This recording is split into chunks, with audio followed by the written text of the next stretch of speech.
Bom dia, pessoal, tudo bem? Ou boa tarde, boa noite, dependendo do horário que você estiver vendo esse vídeo.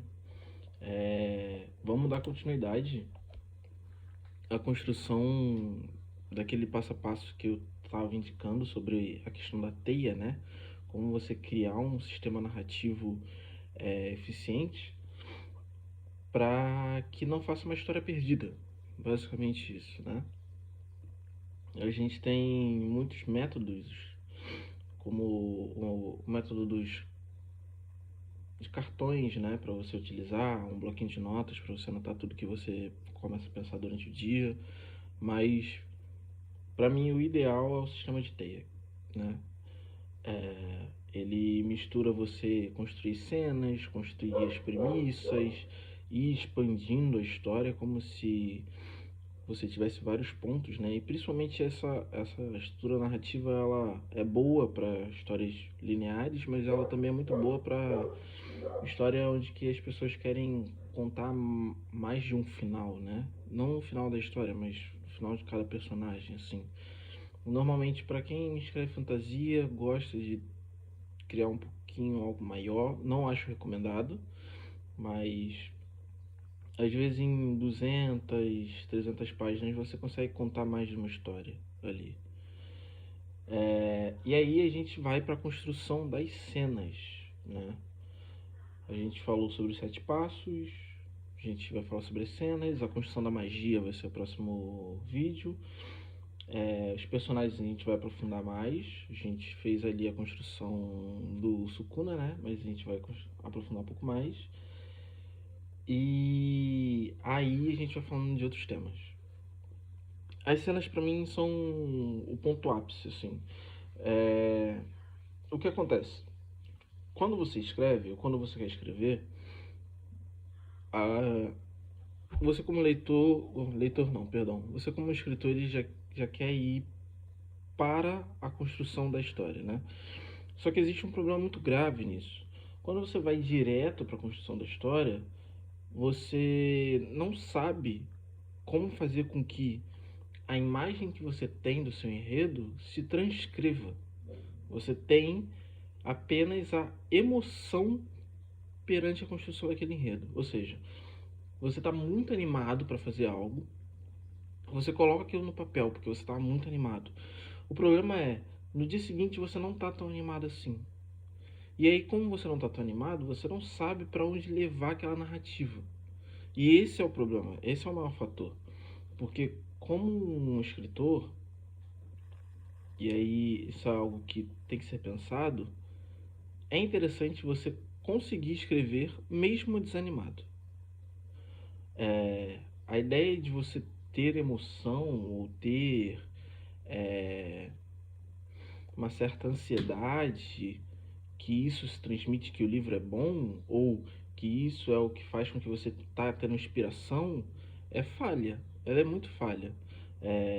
Construção de uma história, ela é rotina. Ela não é você estar inspirado ou não. Se você sempre estiver buscando inspiração, dentro do processo de uma rotina, putz, vamos pensar, levando para uma realidade, você é uma pessoa que trabalha 8 horas por dia, ou você não é uma pessoa que trabalha 8 horas, você ainda é um estudante, mas estuda 4 horas, ainda tem que estudar em casa. Então, assim, existem todos os seus conflitos familiares internos, vão existir os seus conflitos com amizades, com relacionamentos, conflitos pessoais, né? Porque como indivíduos nós mesmos temos nossas próprias dúvidas perante essa imagem que a gente reflete. Então, assim, não vale a pena, né? A emoção não significa que ela não é importante no meio do processo, mas ela não vale a pena se estruturar nela para fazer uma história, tá? Então, a ideia é, como eu vejo assim, as pessoas me aparecem muito com eu tenho a história, eu tenho o início e o fim dela, ou eu tenho o fim dela, ou tem uma cena que é muito interessante e não sei como vai terminar. Ou tem um personagem que é muito legal e aí eu queria fazer uma cena. Então, essa esse tem que ser o ponto principal, né? A construção das cenas, elas têm que fazer com que você vá construindo o enredo até o fim da tua história. Isso significa que a gente vai criar uma condicionante em que a história inicia num ponto e ela termina em outro. Eu recomendo que você inicie a história pelo primeiro ponto de conflito que surgiu na tua cabeça. Por exemplo, pensei numa história e aí a primeira cena que veio para eu construir é de quando a personagem perdeu os pais. Os pais morreram no meio de um evento.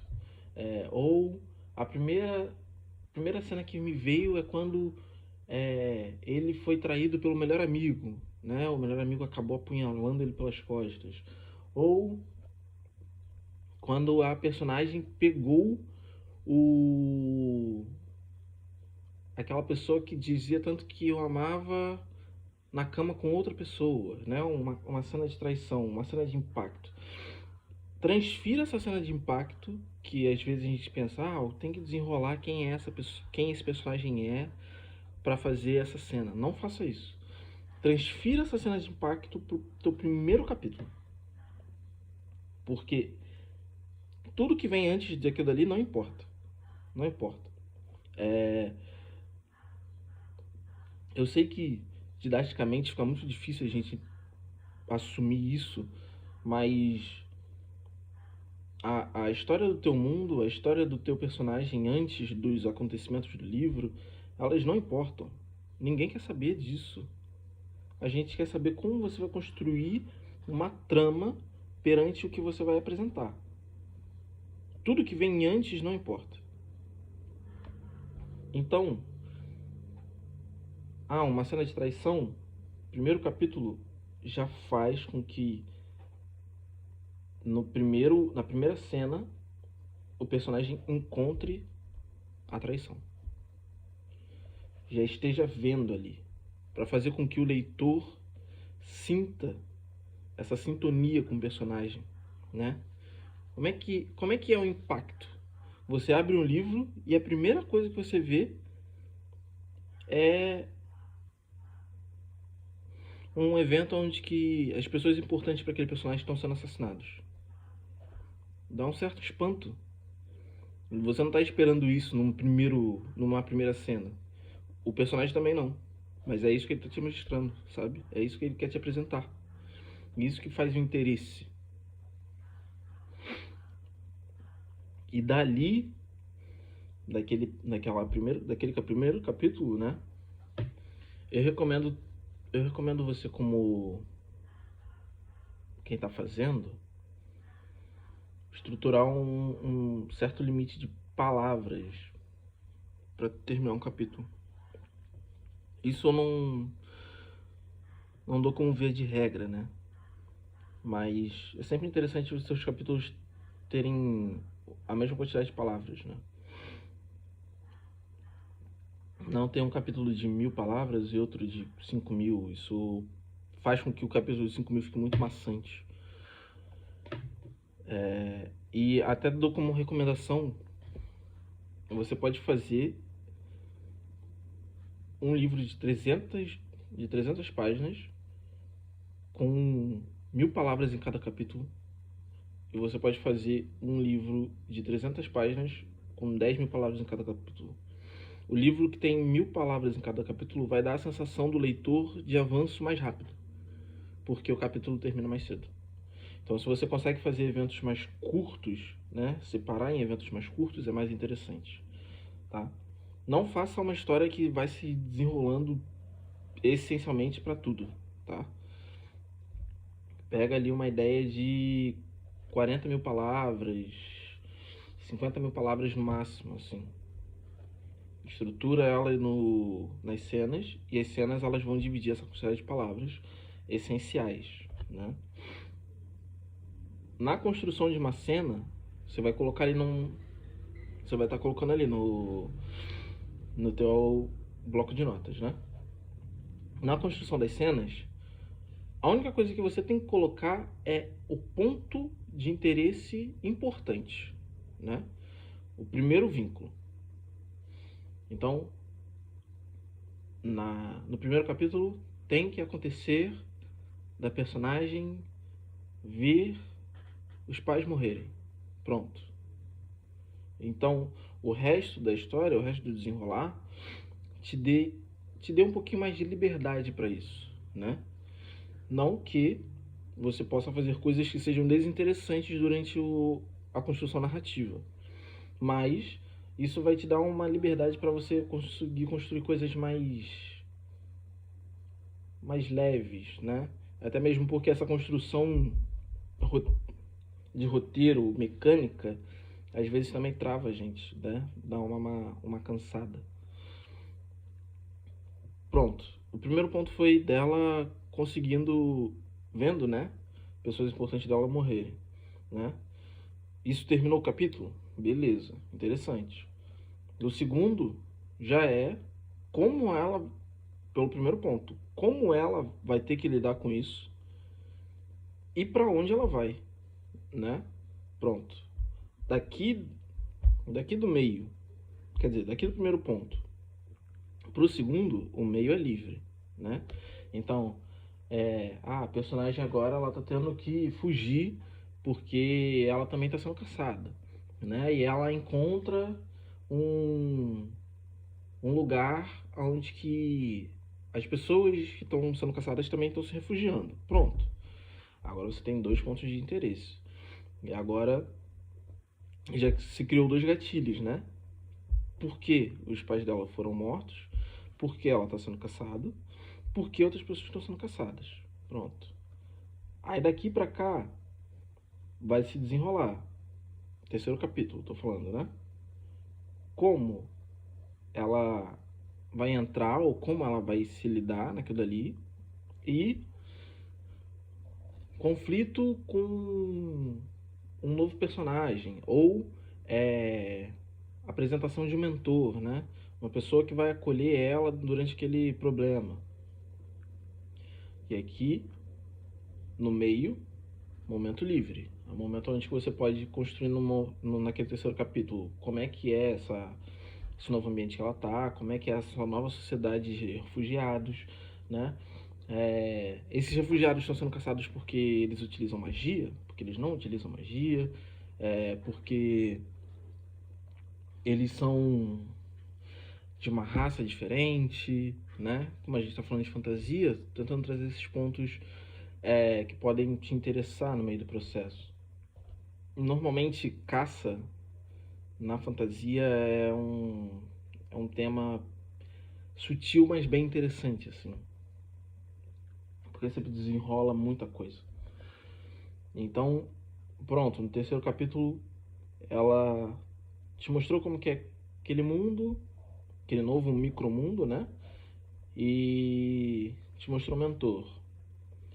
Pronto, o quarto capítulo, para linkar, o mentor está tentando apresentar para ela o que ela tem que aprender, né? É magia, é algo do tipo, e um vínculo com os pais dela, né? Pronto. Aí daqui do vínculo, para ela obter mais respostas, para os pais, né? Ou quem faleceu, para ela obter mais respostas, ela tem que ir atrás de um outro lugar, só que esse lugar põe ela em risco, mas ela vai utilizar aquilo que ela aprendeu um pouco com o mentor. Pronto. Daí você vai conseguir construir. A ideia é, se você botou que são 40 capítulos, né? Vai fazer ele 70 mil palavras.